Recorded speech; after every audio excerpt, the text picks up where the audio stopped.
It's 5 o'clock on Monday. It's time for Watch Me Work, and I'm SLP as I've been for many a year.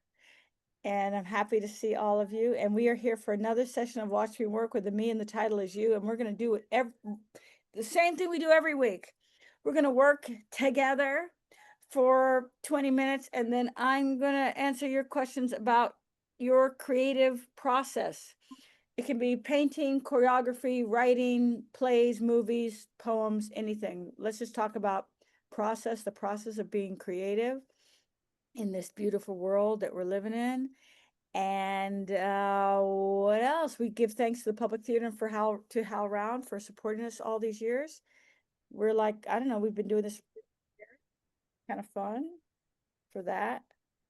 And if you want to ask me a question about your creative process, New Work Development is going to tell us how. But first, I have to just mention that what we don't have time for is for you to read your work. Okay. And if you want to ask me a question about your work and your creative process after the 20 minutes, Zoe, Amrita, you're going to tell us how to do it. Yeah, hi everyone. Welcome to another wonderful session of Watch Me Work. After 20 minutes of our solo work session, we will open up questions. And to ask your question, please click the React button in your bottom Zoom screen. There you will have an option to raise your hand.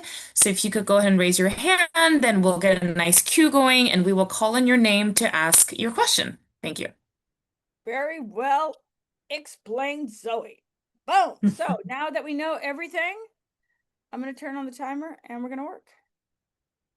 Woohoo.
All right.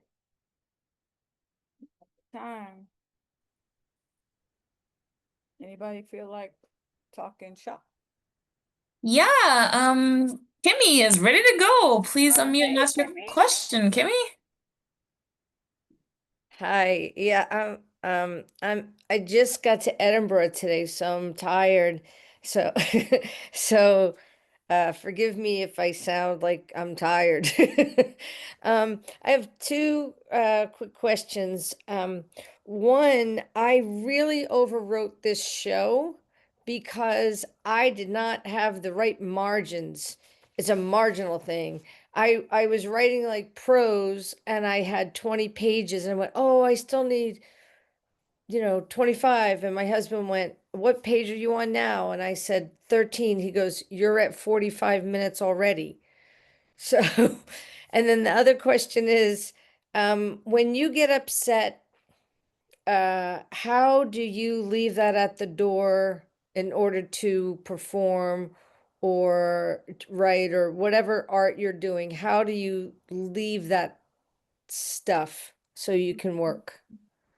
Great questions, Kimmy. And I hope you're having fun. Well, you just got there. I know you're going to have a good time. So, Thank you. so do you have to cut some of your show? I have to cut a lot of it. And I was just working on the set list. I figured if I have it in, I did it in chunks of 5 minutes, 8 chunks of 5 minutes. It's a 45-minute show. Uh-huh. And so I was just kind of writing out the set list right now. Um, that helps me tell the story. Uh-huh. Uh-huh. So, but I really, really overwrote, and it was funny because I had another 20 pages, and my husband said, "That's next year's show." Great. That's a great suggestion. You can always say, stay tuned for part two. See you next year. Something Yeah. like that, Yeah. and then that'll make it maybe easier to cut because you won't be cutting and throwing it away. You'll just be sort of putting it aside for next year, you know. Yeah. But you sound like you got a handle on that, right? I just didn't know what the formatting is. Is it like, do you just talk the whole thing in dialogue on Final Draft? Will that give you because isn't it I- like a minute a page? You have to time it. It's different for everything. Okay. So All right. it's you and your team, even if it's you and your husband or you and your, stopwatch or phone or whatever, you have to time it. So Okay. it's different because if I can have like 5 words on a page and it can take 5 hours for me to read them. It's delivery.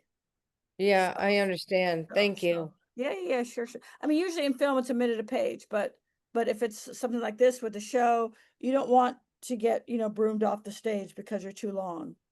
So it's Right, better to right. leave it a little on the short side.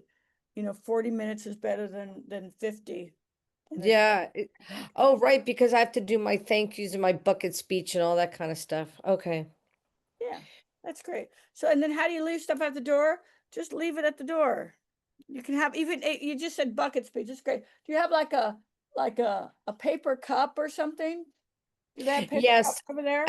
I'm doing the free fringe, so we don't pay for the venue and we don't pay for um anything. And whatever money that we get at the end of the show, if anybody wants to give us money, we get to keep. Great. Are there paper cups over there? That's what I asked you. They have they have You have a buckets, paper but cup. yeah, Great, yeah. great. So get yourself a paper cup or a bucket or a bowl or something. Okay. And wherever the entrance is to the stage, put it there. Before you go on stage, just dump all your shit in it that you don't want to take on stage. Thank you. There That's it'll be, wonderful. and then it'll be there when you get back. If you want it, if you want to pick it up when you get back, you can pick it up. If you don't want to, it'll sit there and it'll turn into something sparkly and wonderful, you know? But give yourself a paper cup and just go, "Puh." That's a great idea. I really appreciate that. Congratulations, when's your show? I start on Wednesday. What day is today? I start on Wednesday. Fantastic. Great. Yes, I'm very Great, great, excited. I went to the great to hear. venue and it's very tiny. It's a good thing I'm 4'11" because the ceiling is like 5'10". Ah, that's cute. so cute. It's going to be great. It's going to be fantastic. Congratulations. That's a major thing you're Thank doing, you so know? much. Thank Yeah, you. it's really, really great. Congratulations. We're very proud of Thank you. And I'm so, I want to apologize. I love everybody. I want to hear what you have to say, but I really need to go to bed because I did a red eye last night. So I don't even know what time is it at home? Where's home? There are many homes. We Well, love I'm you. on the East Go to Coast now. bed. We Yeah. love you. Good night. Love you. We Good love you. night. Good night. We'll see you next time. Yeah, Okay. congratulations, Kimmy. Rest Thank well. you so much. Thank you. Thank you. Pro. Bye. Who's next? Beautiful. I see Lauren. Hi, Lauren. Feel free to unmute and ask your Lauren. question. Okay, Thanks, Amanda. that made me think in vaudeville, they used to have the hook if you went on too long or you weren't real Right. good. Right. But And they Kimmy's used to gonna actually be good. I was- Kimmy's gonna be great. Um, my question is, I'm kind of really kind of being stymied by the idea that art is subjective, right? And you have some people will love what you're doing, and some people won't love it like other people will. Right. And I realized that. And it's kind of like growing up, and you have to grow up mature and realize not everybody's going to like you. You're not going to like everybody. That's just the way it goes. And, the language offers so many different options in how to express an idea or a thought. And your job to me as a writer is to pick the best option. Right. And that's what we do. And it was interesting because I had an experience where one small group loved what I did, literally applauded. And another group was looking at me like, huh? And it was so interesting, a little discombobulating and unsettling, but interesting. And I kept thinking, well, okay, I'm just going to stick with it, stick with my vision, and don't worry about it. Right. That's art. Right. But how do we get comfortable with that when we're doing this? What a beautiful question. How do you get comfortable with the realization that some people are gonna, at the end of your show, or the end of your book or at the end of your poem or whatever, they're gonna like stand and cheer and throw flowers, and other people are gonna cross their arms during the whole thing and go and Right. be like on their phone and shit or whatever, right? Or heckle you. I know. How do we get comfortable with that? We just get comfortable with it, Lauren. I mean, we keep talking about it, and we talk to our friends about, gosh, last night I was crowned like queen of the city, and the next night, man, they didn't even, everyone was asleep in the front row. You just keep talking to your friends about it and realize, like you've realized already, it's part of the experience. Yeah, exactly. Of making art. It's part of the experience of putting yourself out there. It's part of the experience of being brave. If you were like, a warrior queen and you're running up the hill, not everybody's going to be running with you. I know I hate to use war analogies, but you know what I'm saying, right? If you're liberty leading the people, not everybody's going to be going in your direction. And is the only reason why you're going there is to have followers? Or are you going there because you've been called? Right, exactly. Right. Yeah, So the thing is, yeah, right. Hopefully we go there. Followers are great, but the calling is why you're going. Right. Oh yeah, this is a story that I have to do. I have no choice. There you go. I don't. So that's why I'm not, nothing's gonna dissuade me from it, or stop it. Yeah, and but on some days, some Tuesdays or Fridays or Saturday afternoons or Monday mornings or whatever, you might feel like, yeah. And that's okay. That's part of it. We have these myths of like the artistic life, that it's all like, the wind is always in your sails, and it's always good if you're for real, which is just not the case. Yep. So welcome to the club. There you go. Yeah, Thank you. You're welcome, darling. Thank you, Lauren. Thank you, Lauren.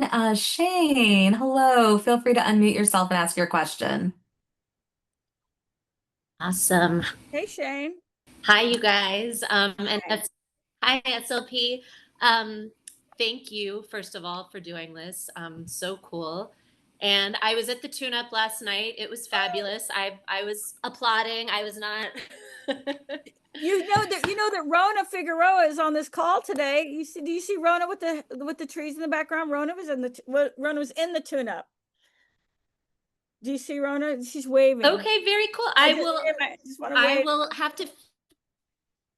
Yeah. He's waving. Anyway, Fabulous, fabulous. Yay, Rona.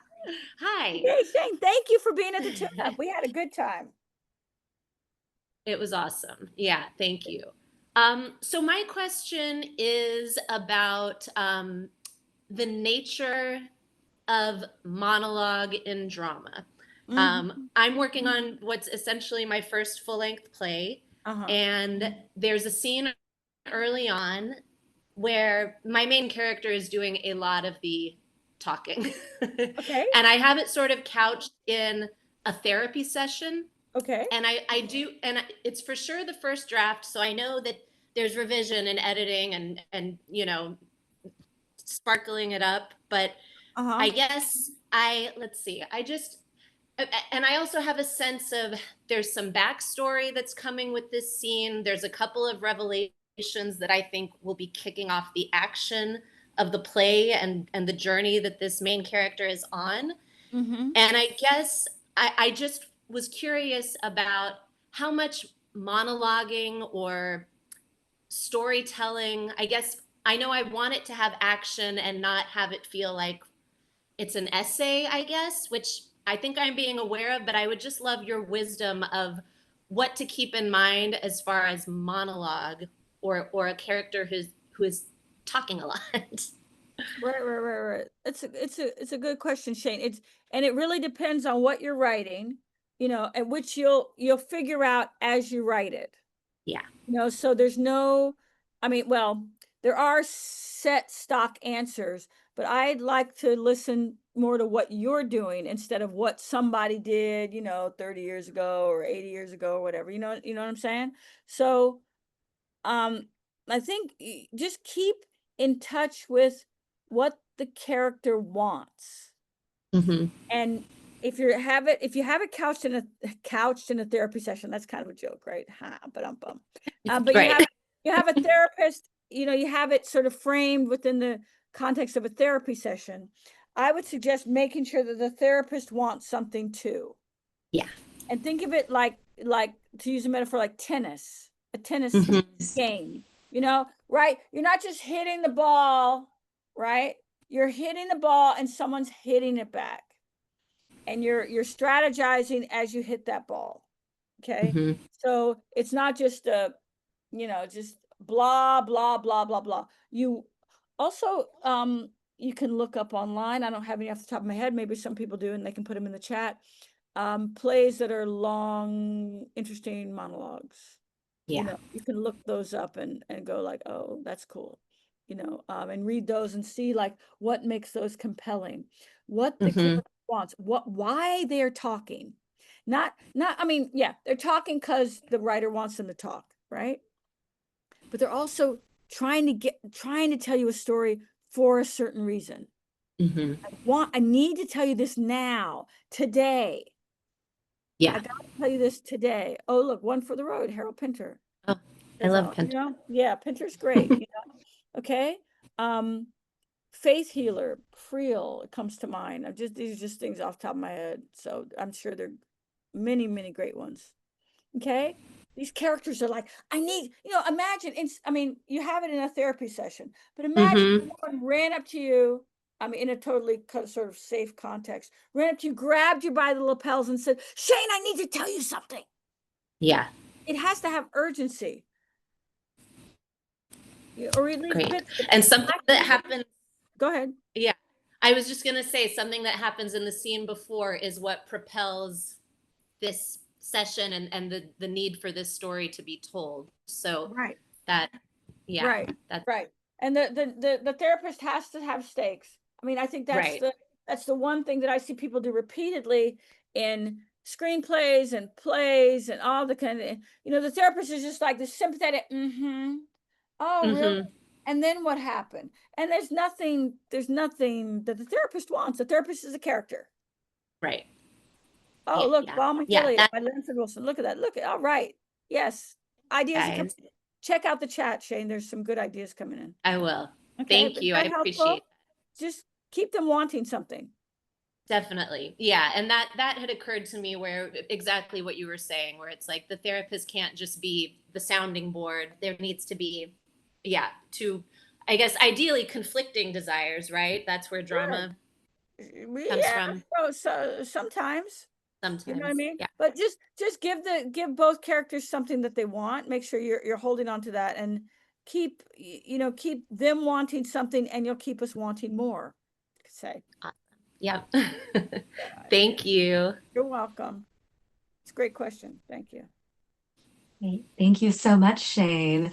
Hi, Lori. Feel free to unmute and ask your question.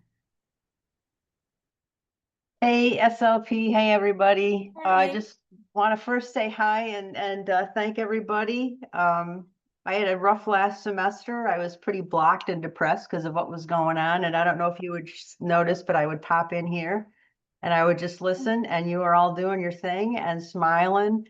And it just really helped get me back on track. So I just want to be able to say that. Oh, we're so pleased. Lori, thank Yeah, you. yeah, everybody's great.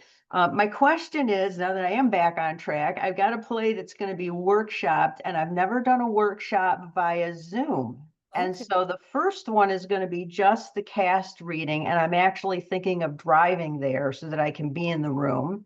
Hey, that's But the great. second one, they want to do more open to the public and on Zoom. And I've never done that, and I'm not sure how that works. So I'm looking for advice on how to make that work better, or, just what the Zoom experience is like, because I've never done a workshop that's been on Zoom in public. Right. That's a great question. So the first time they read it, you were thinking of driving there. Are they close? I'm guessing they're close by. Not really, but that's okay, because it's an important work for me, and I'm hoping that Okay. they'll pick it up for full production. So I'm cool. It's Great. about an 8-hour drive. I'm cool with that. Wow, you go. Fantastic. And so you'll be there working with them. And so the first time they read it aloud won't be on Zoom because you'll be there, or?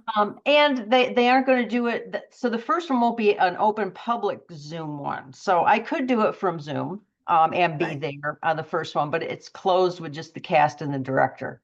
The second one, Right. they want to open up more public to get the reaction. Right. I think it's really, really smart that you're planning to be there with the actors and the director. I'm Okay. guessing you don't yet know all of them, or are they new people to you, or they're old friends?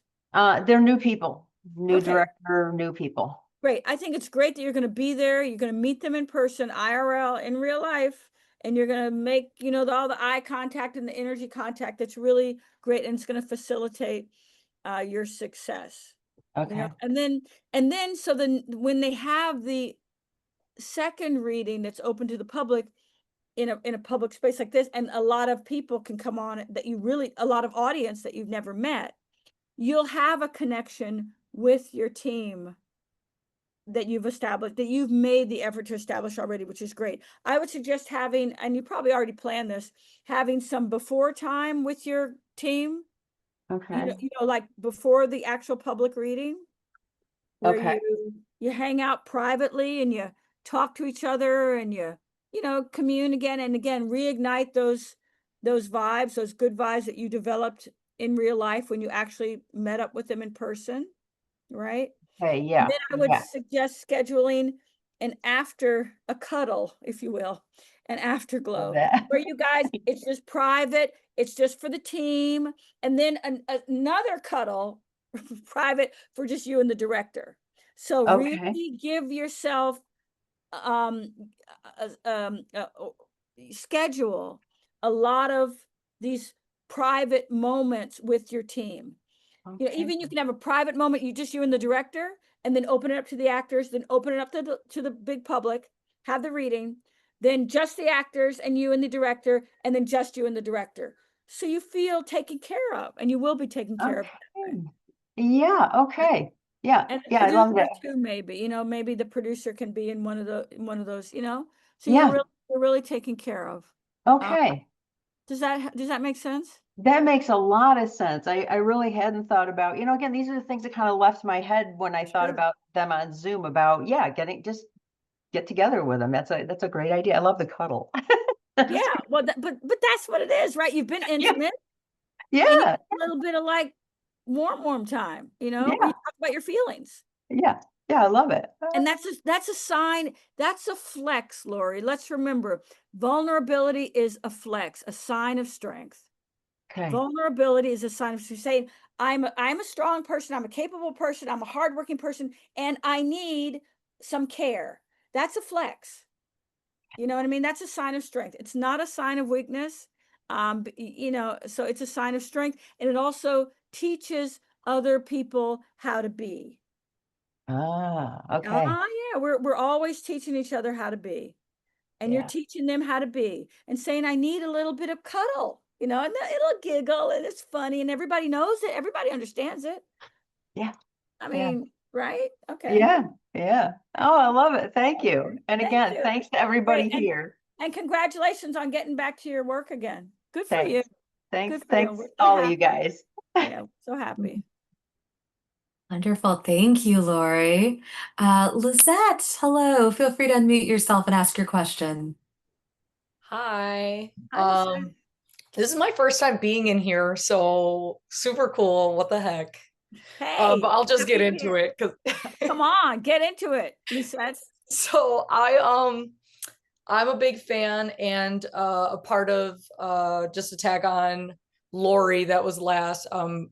I feel like I'm always kind of on a little bit of a up and down on kind of honoring that being a writer is a part of the path that I should take. Is it one that I should stay on forever? Who knows?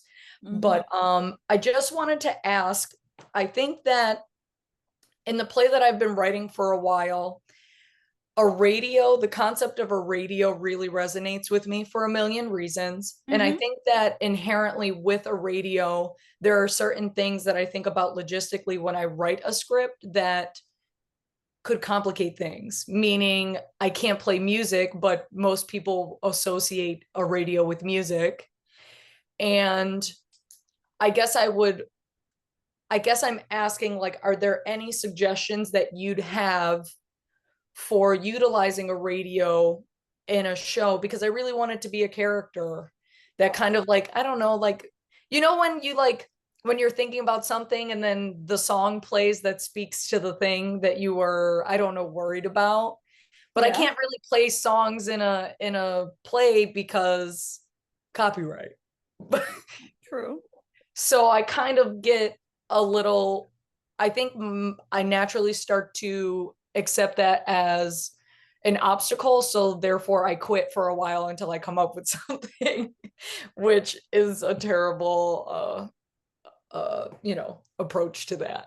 Well, yeah, I appreciate your question, and I hear it's funny you the way you talk about your process, you have you're like a radio, funnily enough, because there's a lot of signal coming. There's a lot of like different things happening at once. Yeah, you have the main story, and then you have the commentary on the story, and the commentary on the commentary on the story, and then the commentary, and then the analysis of the story. It's like, wow. So just a radio, if the radio is a character, okay, I don't know what that means. Let's see. So the radio does the radio want something? No, the radio doesn't want something. It's something that kind of ends up being like a given circumstances marker, in terms of you can hear advertisements and what you'll hear is something that marks the time period, or you'll hear like, so I'm from Buffalo. Here we have the Delilah show. I think it's a regional thing. Yeah. But her talking to people and like giving advice, or even the Steve Harvey show when they have the Strawberry Letter. Right. So having like that commentary goes so far, but I feel like the most obvious thing about a radio, like when someone comes in and from home and you see them turn on a radio, but you know that we live in the time of smartphones. It's like a deliberate decision. Sure.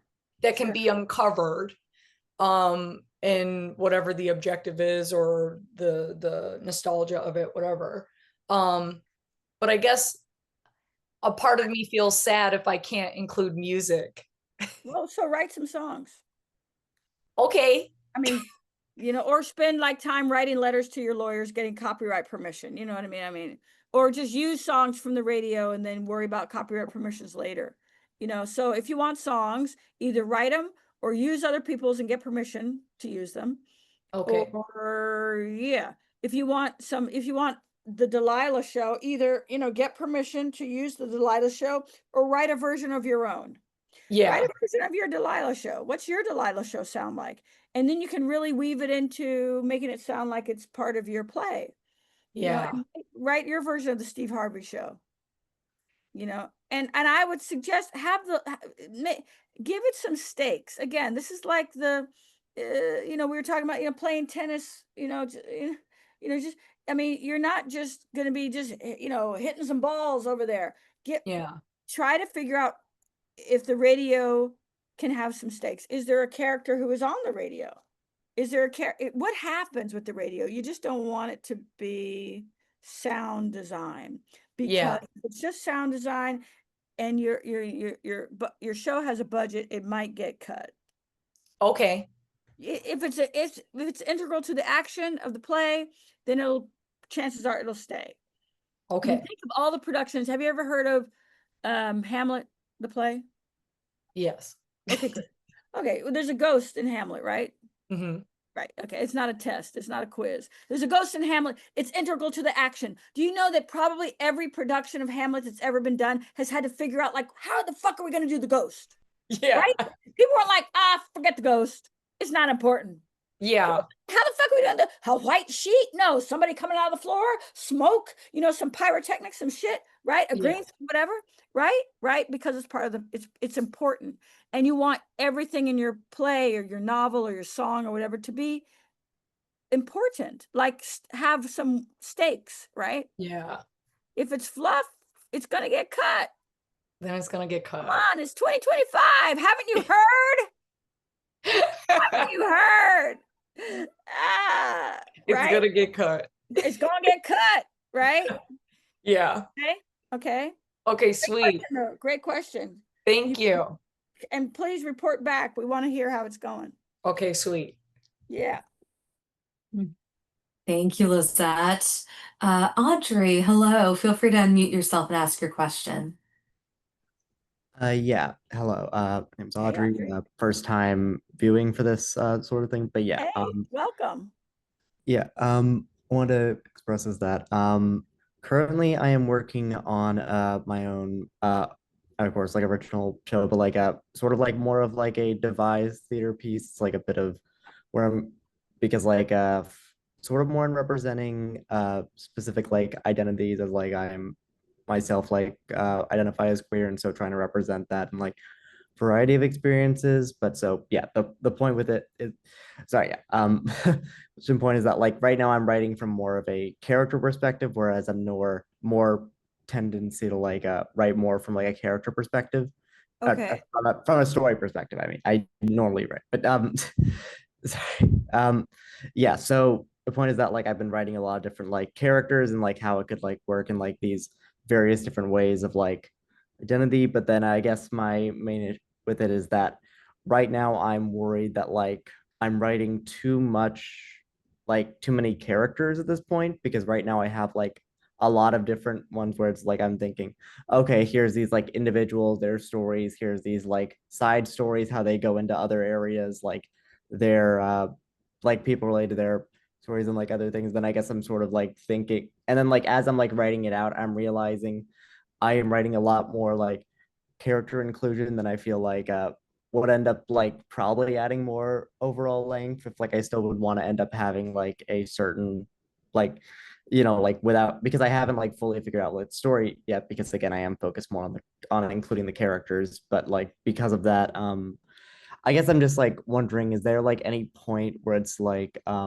should start like considering like bringing down the amount of characters or like overlapping certain like roles of like or trying to like bring the character stories together by like saying, oh, these two different characters are actually the same person or something. Yeah, no, I hear you, Audrey, and that's a really good question. You're writing something and you have a lot of characters and they're wanting lots of different things. And if I'm hearing you correctly, your question might be, is there a point when when you might start to combine the characters? Is that an accurate description of your question? Yeah. Just like wondering if there's like any sort of like for theoretical limit or just or adaption or No, you're allowed to go on for as long as you like, unless you're Kimmy and you've got a 45-minute, window at Edinburgh. But I would say, have you reached quote unquote the end of your draft? Have you reached the end? uh I don't think so at this point. It was just sort of like realizing that like I was I think like on like I just wrote like the 60th page there, and then I was realizing I didn't even go through like I have like several character descriptions down, and I haven't even gotten through adding half of those characters into the story yet, and I'm already at 60 pages. That's where my concern was from. It's okay. It can be 160 pages or 120 pages. It can be twice as long. I would suggest that you get all your characters in there, put all your ingredients, if you will, into the pot. And once you've reached the end, right, the end of a draft, then you can look at it. And I think you're right. Then is a time to say, wow, this character, they want the same thing as this character. So maybe they're kind of the same person, and I can sort of mold them together and make one person out of that character, those two characters, right? So, but I would say reach the end first. Don't start to do that yet.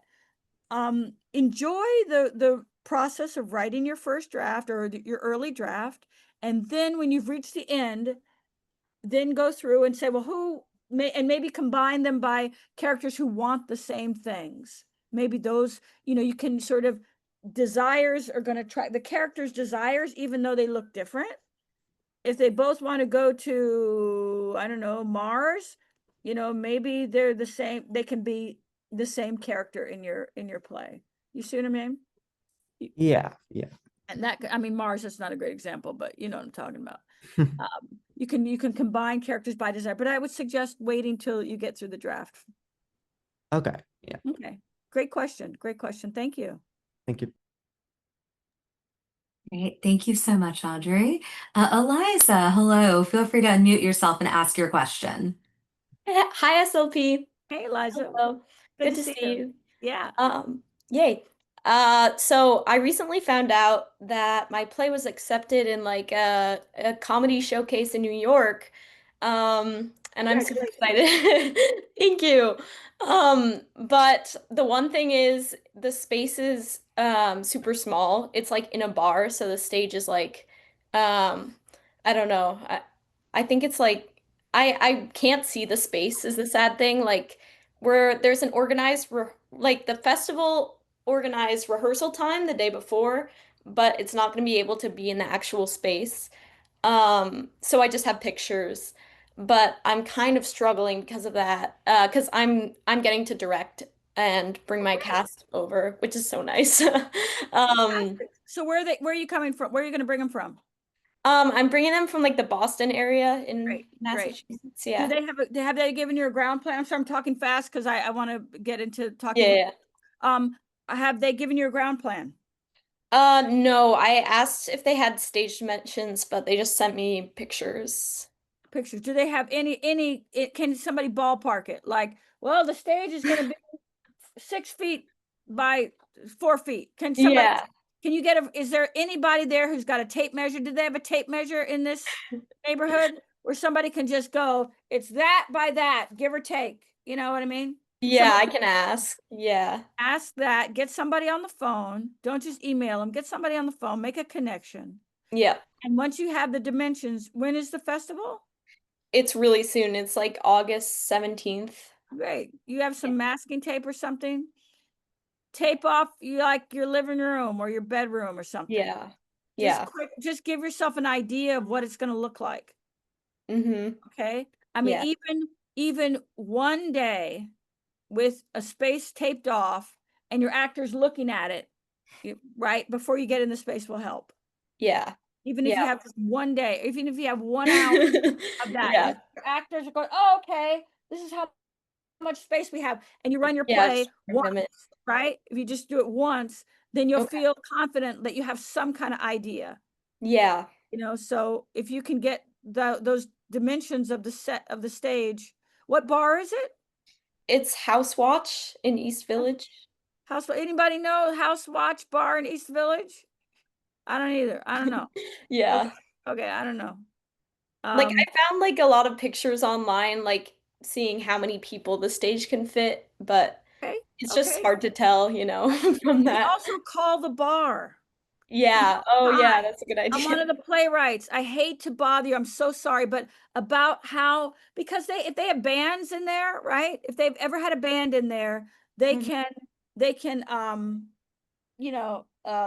measure, they have to give the band some kind of idea about what the floor is like. And yeah, Eliza lives you're in the Boston area, right? Yeah, so I'm Not gonna- commuting. Yeah, you can't go over there today and just check it Yeah. out. Yeah. Yeah. Call the bar and just ask them, say, please, please, please. They can measure off with their feet. You know what I mean? While you're Yeah. on the phone. Yeah. Okay. Thank you. Let's believe in the kindness of strangers. Yes. Yes. Believe in the kindness of strangers. Okay. Are we All back? right, it is 6 o'clock. Are we back next week? We're back next week. I believe we are. We're just going Yes. to double check. We are back next week. Yes, on the 11th. Oh, wonderful. All righty. Well, beautiful people. Thank you so much. Thanks, everyone. We'll see See you you next next week. week. Bye.